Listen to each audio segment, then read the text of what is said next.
Hello, everybody. You are very welcome to a very special Dublin Story Slam that we're delighted to team up with Belong To, the national charity for young LGBTI plus people. It's a much loved service. So we are just very happy to offer this platform.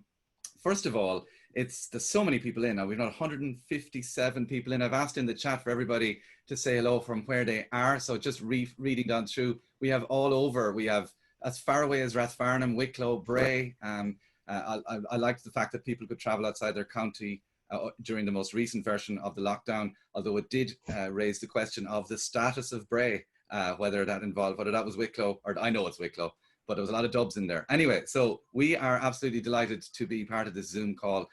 I wonder, will it be one of those Zoom calls that marks coming towards the end, and hopefully we'll all get to do this kind of thing in person, but for now, let's make the most of it. So we're saying hello to people from everywhere, Bray and Dunleary in Dublin 8. We've got Ainsley Camps, who's in Vancouver and British Columbia. Ainsley has been somebody who's taken part in our Story Slam, being at the last few that we've had. Give us a shout if you're new to the Dublin Story Slam and you've just joined us through Belong To as well. You're very welcome. Somebody in from Inchicore down the road. How's it going? I can see you. Tropical Turnure, Leitrim. Hello everyone from Leitrim, and that might even be hello. It's everybody from Leitrim. Somebody from Cork. We've got Clontarf. We've got people in Toronto and Canada, all over the place. So thank you for coming along. We are in the in-between stage where hopefully lockdown is ending and people are starting to meet each other again. But in that environment, people and groups like Belong To provide a very special service. So while Joe Wicks is finishing up and the haircuts are starting again, all through all of this, through some very tough times for people, Belong To have been providing a very needed service. So would like to hear Belong To's story because as part of Pride Week, there's lots of other events happening, of course. But first of all, I'd like to chat to Moninne Griffith from Belong To. So I'm going to unmute. Actually, there she is there. Just to welcome her to the Dublin Story Slam platform. We call it a platform, like all the tech companies do.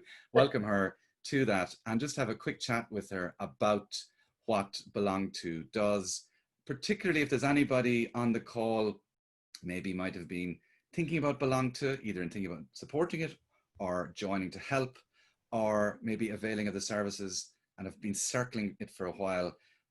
We want to say hello, first of all, to a very friendly, welcoming face to talk us through what Belong To does. So, Moninne, you're very welcome. Nice to talk to you. Lovely to talk to you. Thank you so much to both you and Julian for doing this with us this evening. My name is Moninne Griffith, folks. I use she, her pronouns. I've been with Belong To now going on 5 years. And what we do primarily is offer a safe and welcoming space for LGBT young people aged 14 to 23, just to be themselves, to be seen and heard for who they are, and celebrated in all the diversity of their experiences and identities.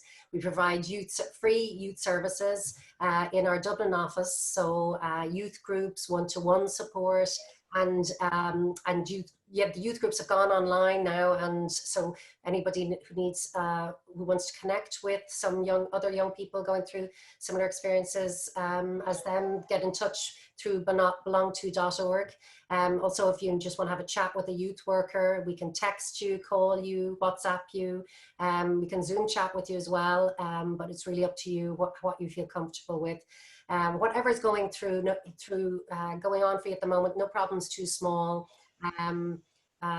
We've been listening to young people on the call now for the last few months and know how lonely it's been for all young people, but especially LGBT young people, especially those who maybe are not out at home, or they are out but they don't live with people who are very accepting of their gender identity or sexual orientation. So our amazing youth workers have been really connecting young people, making sure that they know they're not alone, that we're in this together. We've been supporting a network of LGBT groups across the country as well, who are also doing fantastic work.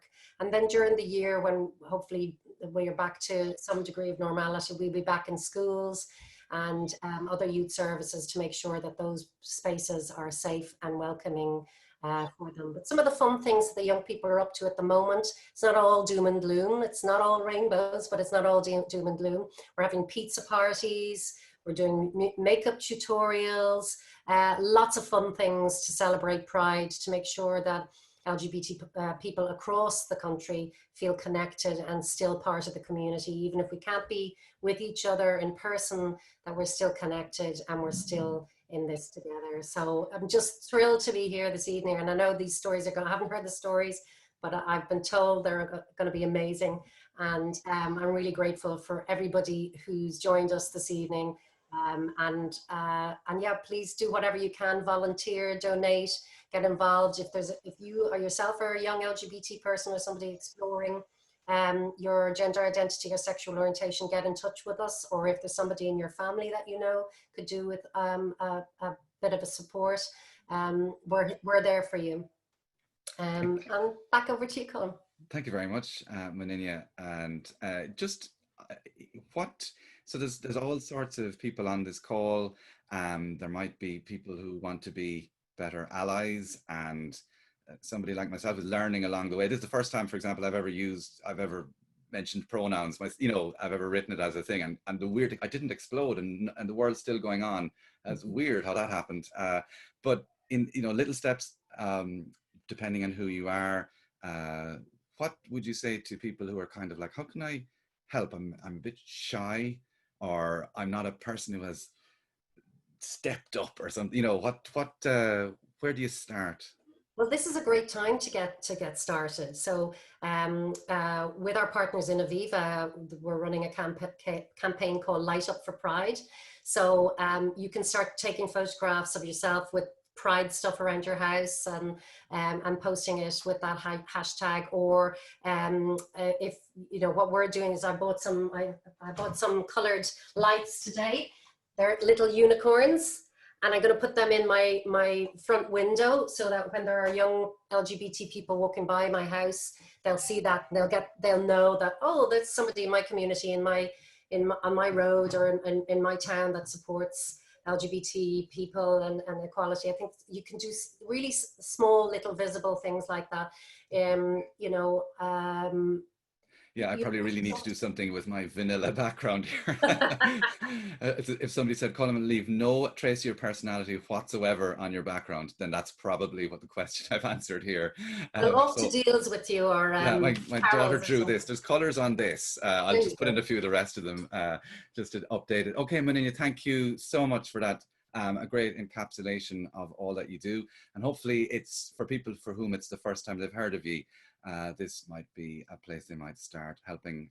So we will start. I'm going to unmute all because I want to say a huge welcome. Rhiannon is our first storyteller. Let's give a round of applause for Rhiannon.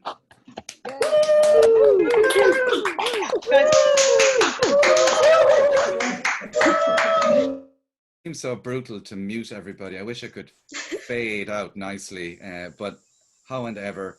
Rhiannon, so you are unmuted. Excellent. So in your own time, Rhiannon, let's hear your story. Okay, so I'm Rhiannon, I'm 18, and the story takes place when I was 16. So when I was a younger teenager, I was like, all my time was spent in my room. I had virtually no social life and no desire to have any, frankly.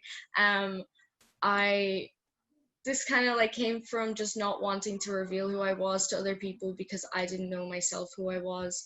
And that was basically my life for a good few years. But in the summer, 2 years ago, one day as I was in my room, I went online and on an app, and I met this boy who lived in America. And we just started talking, not thinking much of it. But pretty soon we realized it was a very strong connection between us. And we basically just put all of ourselves into this relationship that we developed. And we spoke every single day. We organized our sleep schedules to just be like waking up at the exact same time and talking for the whole day on FaceTime. And our entire lives became revolved around one another. And I finally had this sense of connecting to someone and feeling loved, which I hadn't had because I was so isolated. And so it was as good as it could have been for a virtual relationship. The connection was very real and intense and romantic, and it was pretty good. Like, I would have said that I was in love. But the summer came to an end, and then the honeymoon phase, as it does, kind of came to an end as well. And I found myself back in this place of isolation. The plans that I made with this boy were all of a sudden not enough to keep me going, but we had saved hundreds of euros for a plane ticket for him to visit the following summer. And as the days went on, it just kind of wasn't enough anymore. And he started to pull away because of some issues in his own life. And after 3 or 4 months, as relationships often do, it just kind of fell apart. And he needed space, I needed closeness, and it just wasn't working. But I was so shocked to be back in a place of isolation, because I thought, oh, this is great, I've met my person and I don't need to feel bad ever again. But I still felt isolated, and I talked to my friends about it almost every day. I said, I'll give it 1 more week and see if it gets better. I'll give it another and another week, but it never did. And so I thought, am I gonna go back to how it was before and isolate myself again? Or do I need a change?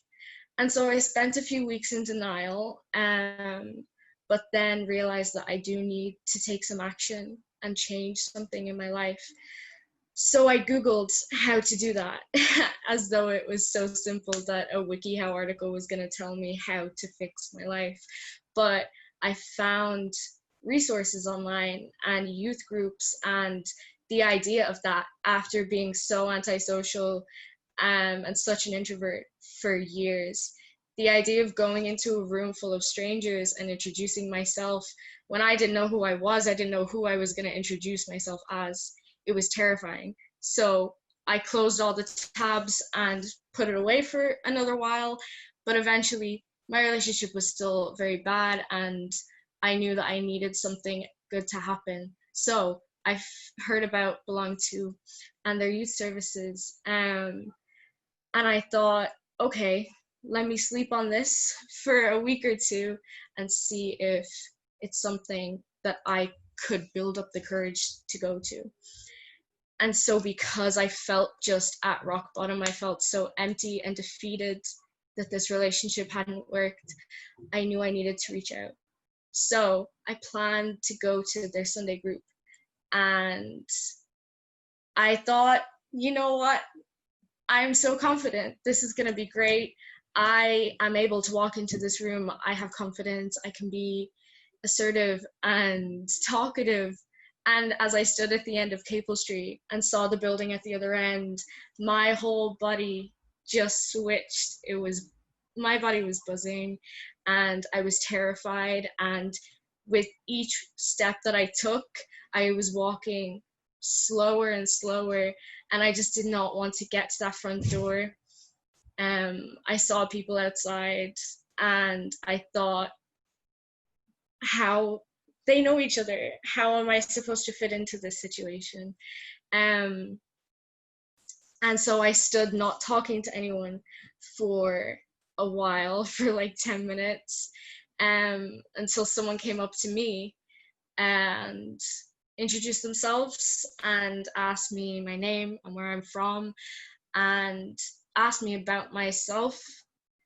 And I had forgotten that I had anything to say about myself. I had forgotten that there was a person to introduce within me.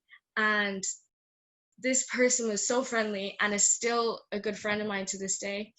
But they brought me in and sat me down at the table with all of the people in the group, and everybody was just, it was like a ball of light inside that building. It was people just laughing and sharing experiences and asking, people genuinely wanting to know about one another.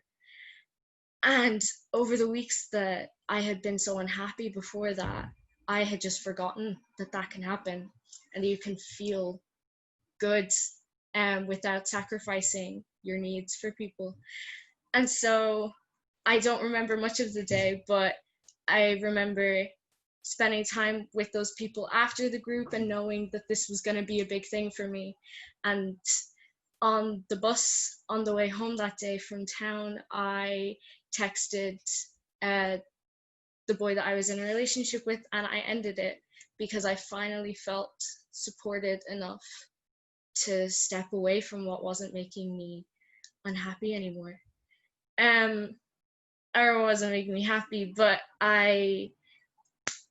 so I then had gotten people's, Instagrams and Snapchats from that day, a group, and they told me like, yeah, we're gonna hang out in town next weekend, and the one after that, and the one after that, and I thought, wow, this is so cool. So I went online and I thought, I think I'm gonna need a leap card.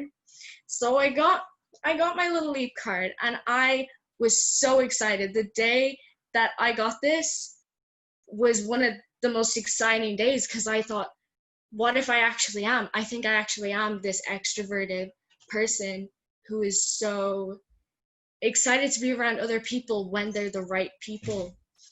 And from that day, I did workshops with Belong To and gained all this confidence and went to town every single week. And I realized that just making that one difficult but healthy decision to reach out and to make a positive change, it inspired me to make other healthy decisions, which just snowballed into me becoming this person that I am right now. And it was really just the turning point for me changing my whole life around. And I'm really grateful to have that support and that friend who came up to me, who invited me in and introduced themselves to me. And it taught me how to be brave. So thank you to everyone I belong to. This is just coincidentally a story that involved Belong To. I didn't mean to do that, but I hope that you guys can learn a bit about how it's just so important to reach out, because it can change your whole life for you. So thank you so much for listening. Yeah, well done. Thank you. Well done. Thank you very much, Rhiannon.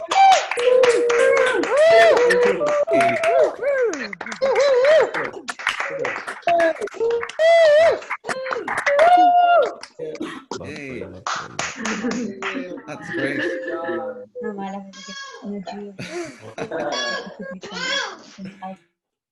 I always love the random noises that come in there. Hi, Rhiannon, I just unmute you there. Rhiannon, you saw the big reaction there. I wonder if you think back to that person who was standing on the fringes of that first Belong To Sunday meeting, and even just projecting forward to you now talking to nearly 200 people online, telling your story. You probably just, what a great way to demonstrate the difference, and Belong To, hopefully you've done it yourself, and Belong To has been part of that. Also, if you need somebody to negotiate a endorsement deal with Transport for Ireland in order to take some money off your leap card promotion, I know people, we've done corporate stuff. We'll do it again. Let's get, everybody needs a buck in this economy. So it was just lovely, a lovely simple symbol of something so complex, and hopefully you'll get to use it again. One thing that struck me, you were talking about not knowing if you had anything to say to people or a story to tell to people, and I wonder whether that's something that maybe people are feeling during this pandemic, because we don't even have small talk anymore. We're like, even the most gregarious of us have kind of gone into ourselves because nothing is happening, or if it's happening online, and we're only gradually building up actual real life experiences. So you've got one brilliant real life experience tonight anyway to just dine out on for a year if you want to, Rhiannon. Thank you so much. That was great. Thank you. Thank you. And you can relax now. You've done your job. And first is always hard to do, so you've made a great start. Thank you very much. So another thing that we do at the Dublin Story Slam is as well as people telling their stories.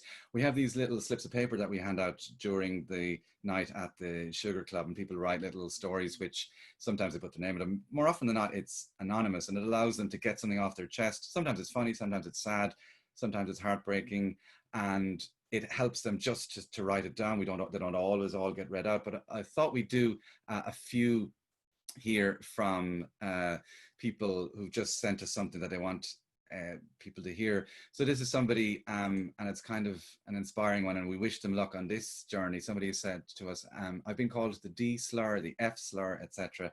just while walking with my friends. I tried to ignore it, but it really hurts. But my goal for the next school year is to stand up for myself and defend myself, and I won't let anyone get to me anymore. So we are wishing you lots of good wishes in that goal. And you know what, if you do a little bit of it, if you do some of it, if you don't do any of it, we're just, you know, sending all that support. Best of luck in that, and thank you for sharing that with us. 3 years ago on the 15th of June in a small town in the Netherlands, I took the courage to kiss this, sorry, this is me telling somebody else's story. I should always put the inverted commas in. 3 years ago, 15th of June in a small town in the Netherlands, I took the courage to kiss this beautiful, intriguing, smart Irish girl after almost a year of studying together, and with a lot of complicated feelings involved and tricky situations on both our ends. Now she is my girlfriend and sitting in the Dublin Story Slam audience this evening in Dublin, and me in my hometown in Germany.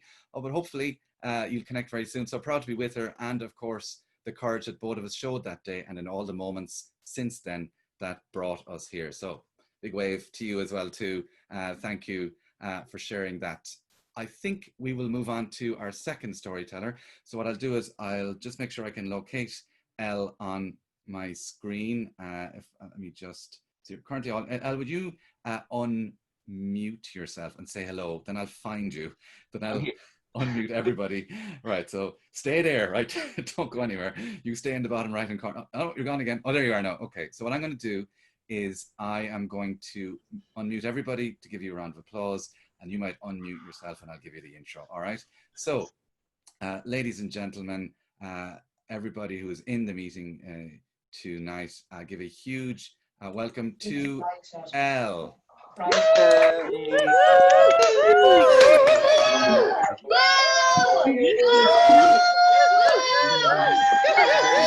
So Elle, in your own time, let's hear your story.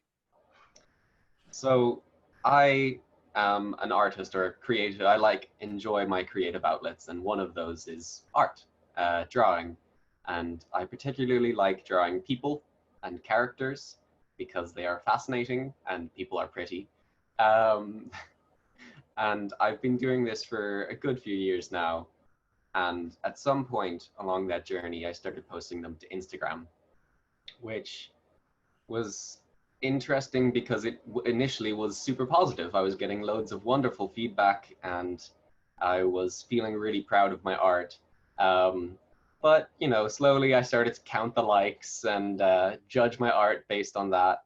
And I had kind of got dug into this rut where I just wasn't enjoying making art as much, and I didn't feel as connected to it. So I was in college, and I was at this party, and you know, there was drinking and drama and all that fun stuff. And at one point during the night, there was somebody who I didn't particularly get along with, and I was very mad. I was pissed off. I didn't like what they were doing, and instead of talking to them or expressing that, I waited till they left the room and I punched something. I punched a chair. Unfortunately, this chair was stronger than my fist. And so I broke my knuckle, and it was on my right hand, which is the hand that I use to draw and everything else. And so I was in a cast for the next 3 to 4 months. And because I was told very early on in the process that once this is done, your hand will probably go back to normal. I was determined to be independent and go it on my own, and I was not going to ask for help. So I was learning how to do things like get dressed with my left hand, and you know, I like unscrewing a bottle one-handed is a very interesting experience. But there were certain things that I just really struggled with, such as playing guitar or writing or drawing. And so because of this determination to get back to normal, to get back to how it used to be, which I'm sure a lot of people can relate to at the moment, I was trying to draw and write with my left hand, and my drawings were very shaky and uneven, and I couldn't get nearly the control I had with my right hand. And I was judging myself unfairly because I was trying to get back to not just normal with my right hand, but also I was judging my left hand with my dominant hand. And so when I finally got out of the cast, I immediately tried to start drawing again, and my muscles had atrophied. So I wasn't, I didn't have as much strength or control in that hand, and my art was still not as good as I thought it should be. And I put a huge amount of weight on that getting better for my mental health. And I thought, if I can draw and I can get back to how it used to be, then my mental health will go back to how it used to be. But it didn't go that way. Not for a while. And it was starting to go uphill. And then I was trying to learn a new skill, because that's, it's a good creative outlet, except my new skill was a little bit interesting. It was, I was trying to learn how to throw knives. And before you start getting very worried about my sanity, I have taken some knife safety courses, and I know how to use tools properly. And I had, watched a whole lot of YouTubes on how to throw knives safely. But towards the end of the day, I was getting tired, and I was frustrated with not being as good as I wanted to be. And I made a mistake. I was being stupid, and I cut my hand. And it was the same hand. And so I ran to my dad, and I was holding the wound, and I was like, I'm going to go into shock, because I could feel how bad it was. And so I sat down, and I did, and I went to the hospital. And it turns out I had severed 2 of my tendons, these 2 fingers, which is awful, but I can move them now. But the doctors told me that if I injured them again during the healing process, my hand might never return to normal. And that broke me. I was holding on to my life before so much that the idea that it could possibly never happen just stopped my determined lone wolf act in its tracks. And I just couldn't do the thing that I had done before, where I was only looking towards the future, and I was forced almost to take it day by day and take it slowly and stop holding on to that dream of everything will just be back to the way it was. And it really helped. I changed the way that I was going through my healing process. I was asking for help if I needed something being carried, or I was taking it easy on myself whenever I tried to draw with my left hand. And I was leaning into those imperfections. And by the end of when I was coming out of it, and I'm still not fully through the healing process, it'll be another year or more before I have the full use of my hand back, but I didn't have that pressure to draw like I did before. And so I was just drawing because I felt like it, and because I wanted to have a creative outlet. And this accumulated in a self-portrait that I did. It wasn't a big idea that I had. It was just, I took a selfie and put it on the screen in front of me and started to draw it.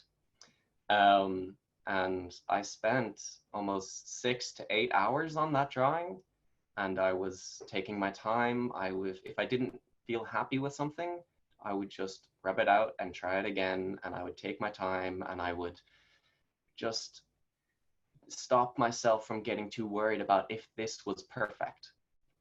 And by the end of it, I had made something that I don't think I've been this proud of a drawing for a long time.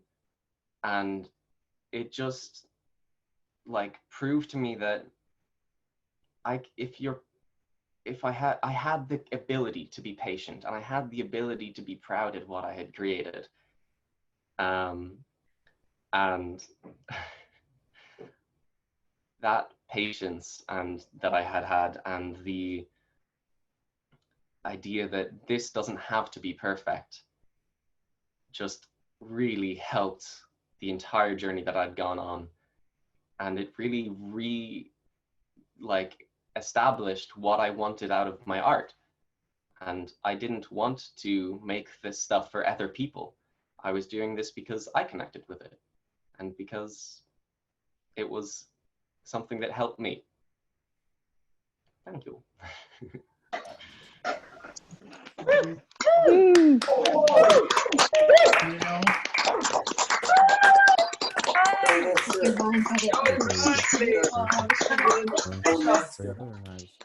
In true This Is Your Lifestyle, may I show people your little self-portrait? Yes. I say little, like it's a little because it's in a screenshot, but it's not a little thing. It's little as in it's under 1 meg. That's what I mean. I'm going to send it in the chat. Let me see if that's gone out there. So behold, we're so happy because this, I mean, it's such a good, and especially during the lockdown as well too, a lot of people, the tonic that just drawing again and that courage to start drawing again. Maybe you'll give other people the courage, even just, did you find it that it requires a little bit of just draw it and don't care that the first draft isn't good, and stop beating yourself up? Yeah, and I think a huge part of it was starting to be able to be like proud of the little things, like small achievements. Like one of my favorite things to draw is an eye, and I was able to draw one that I was like happy with my left hand, even though it's like not half as good as anything I could do. And it was just, I was able to be proud of that, and that was like, oh, that's a thing that you're capable of. That's cool. So yeah, I think it's a huge, like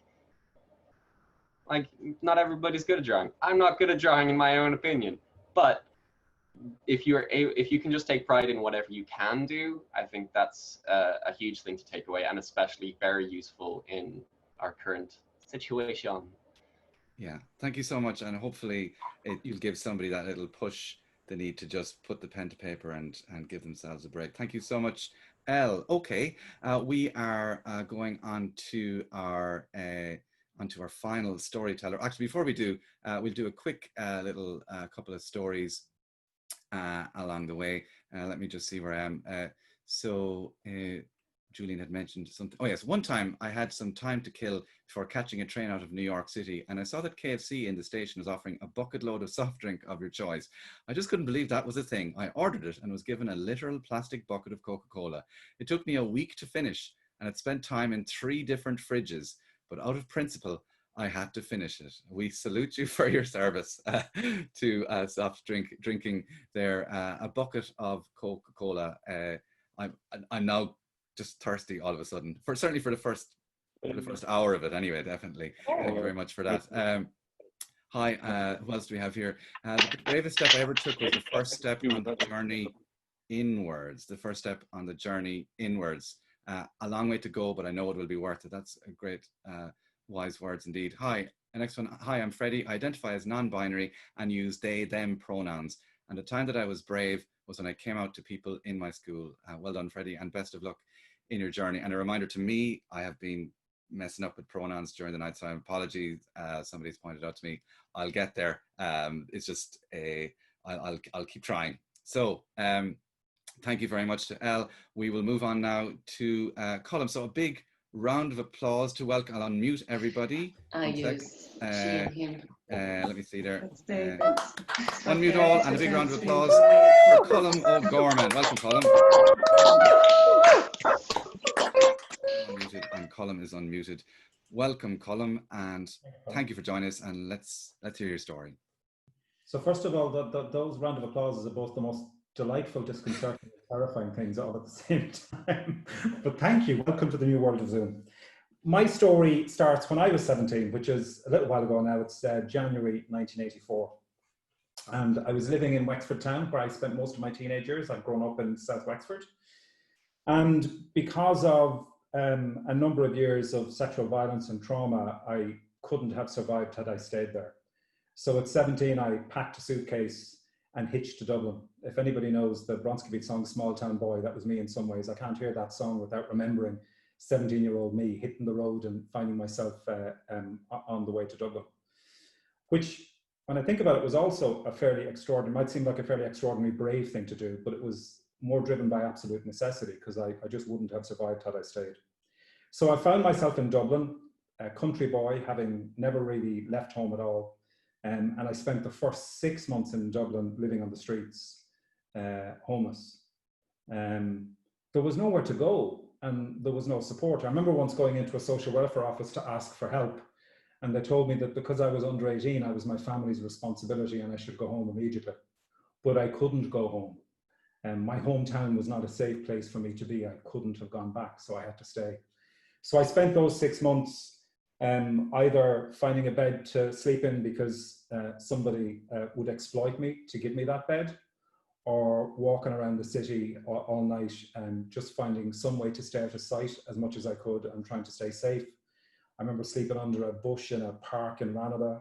I remember walking around all night, and there'd be days when I'd then go into the toilets in Burger King on O'Connell Street downstairs and lock myself in a cubicle and fall asleep for a couple of hours until somebody came in and kicked me out. But I just did my best to get by and stay safe. And it was bleak, to put it mildly, but it was better than what I was running away from. I also remember St. Patrick's Day that year and watching O'Connell Street, because I was always around within about a mile of O'Connell Street or Temple Bar, that kind of area. And I remember St. Patrick's Day watching the streets fill up for St. Patrick's Day and all of those families there and everything that was happening, and then them all leaving, and I was just there in the debris of the day, and going into a phone booth and dialing my home. I didn't have money for the call, but calling my home number and my brother answering the phone. And at that point you had to put money in and press button B to continue the call. Most people on this call won't remember that. But I remember just hearing my brother's voice and then knowing that it would hang up, but that was what I needed to hear on that day again, just to keep going. So everything was about finding ways to survive and keep going. But I also heard about a place, the National Gay Federation, which then was in Fountain Street Lower, down behind the Central Bank in Temple Bar. And for those who don't know it, who didn't know Temple Bar then, Temple Bar is a very, very different place, or was a very different place then to the way it is now. There were no cobblestones, for instance. Those are a relatively recent transfer into the area. And it was fairly kind of run down. It was all run down shops and buildings, lots of funky little secondhand shops and vintage shops and poster shops and that kind of stuff, and little community spaces. But it was a fairly derelict, dark space. But the one place that was there was the National Gay Federation down behind the Central Bank. And they had a club night called Flickers. And that was the little flyer that I held up earlier on. And I heard about that place and I knew I had to go there. I was 17 and I'd grown up in an Ireland where nobody talked about sexuality, where the only time that people talked about homosexuality or about the existence of gay people was to suggest that we were a threat, that there was something wrong or corrupt or vile or evil or twisted about us. There were no positive role models out there, but I knew I had to get to that place. And I remember walking down there that night and standing back because I knew where it was. I'd gone down the day before and found out where the building was during the day. And then I went down there that night and I remember standing back up on the corner watching people approach the door because I didn't know who I was going to meet or what these people were going to be like. But watching people go up to the door and they'd ring a doorbell and then the door would be answered and then they'd go in and it would close again. And maybe a few people would arrive at once, but it was generally just one or two people coming at a time. So eventually I plucked up the courage to go down and I went down and I rang the doorbell and the door opened. And this lovely fella answered the door. His name was Martin. I remember his name. And he was just a really friendly, ordinary fella, which threw me in the first place because he was really, really ordinary. And he welcomed me in. I didn't know what I was expecting, but I wasn't expecting ordinary and friendly and open and pleasant. And I walked in and you went in and up some stairs, metal stairs up onto the first floor where there was the dance floor there in the club. And there was a coffee bar because it didn't have a license because this was the 1980s and gay people weren't allowed to exist. So we certainly weren't allowed to have clubs with licenses. So there was a coffee bar there. And I stood in the corner looking out at this dance floor where hundreds of people were just dancing. And there were all of these men there of all different ages, ordinary looking, people, beautiful people, just dancing and so full of joy. And I remember standing there and looking at them and thinking, all of these people are gay and they're happy and this is joyful and this is amazing. And I didn't know what to do. I think I just stood there I didn't dance. I stood there for most of the night just watching what was happening. And that building became a place that saved my life, because within a couple of days, I think on that night, I found out about the youth group that met there every Sunday. This was the Belong To of 35 years ago, the LGBT youth group in the NGF.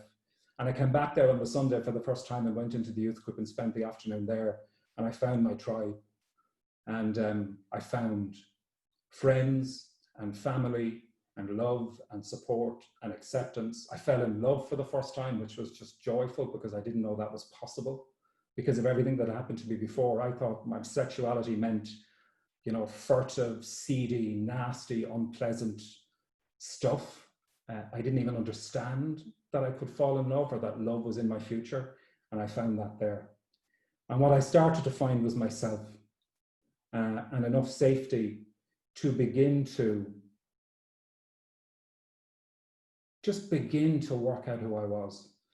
And it all started with that walk down to Flickers that night. 2 years later, I moved to London, and I lived in London for 17 years. And finally, when I was 28, I used to say that I'd started to stop running, and that meant, so I found enough certainty and I was settled enough in my life at that point that I felt like I wasn't running anymore. And I used to think it was that at that point, when I stopped running, things started to kind of catch up, and I knew that I needed to go back and deal with stuff.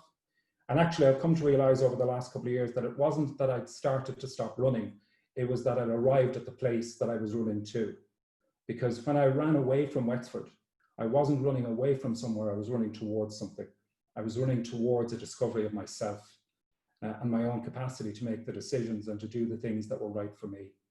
And that all started that night in 1984 in Fonza Street in Dublin, when I decided to knock on a door. And that's my story. Oh.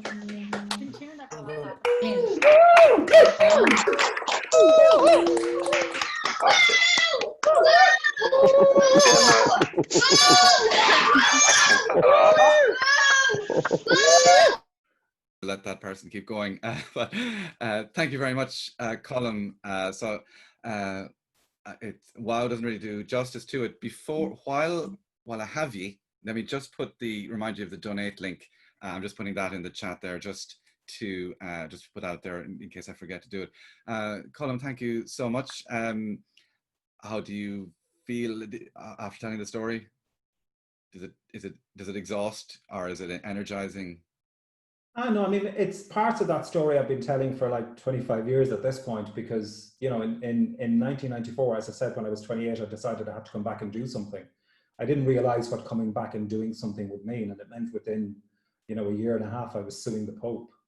Within a few years, yeah. I was campaigning for the first stage investigation into clerical sexual abuse here in Ireland, and being very public about all of that because it was required. So I've talked about it for a long time. But yeah, so it's not exhausting. I mean, it's emotional, but in a nice way, right? Because, you know, no matter how long after something has happened, reconnecting with it and understanding it, you discover something new. You have a further realization about the significance of particular events or of what they meant to you. The great joy of life, I think, is that even as we get older, we don't stop, you know, discovering new things about ourselves and about our past and about, you know, how they affect our present.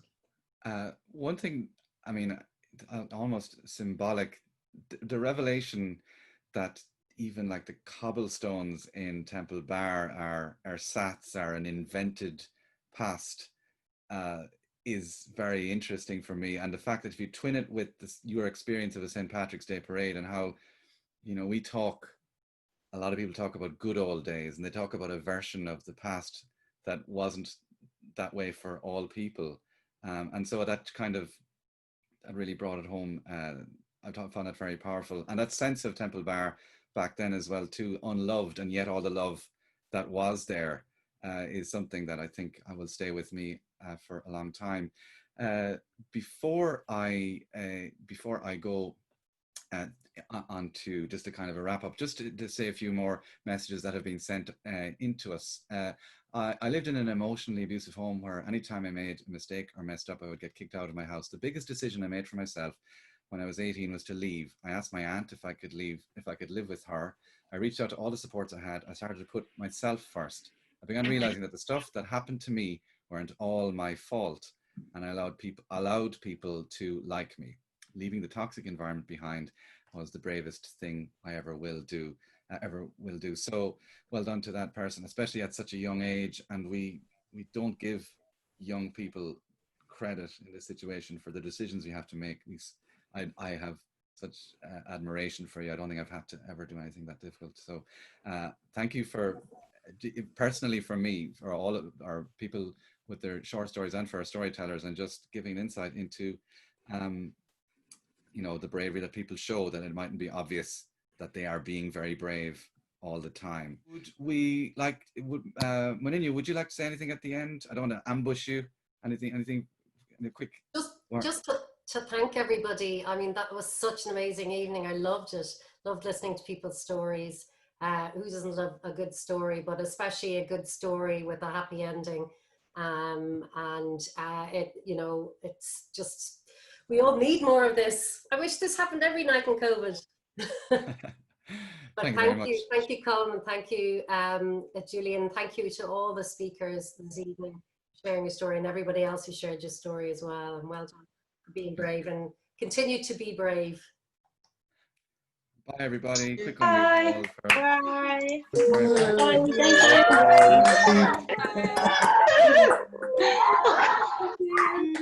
Okay.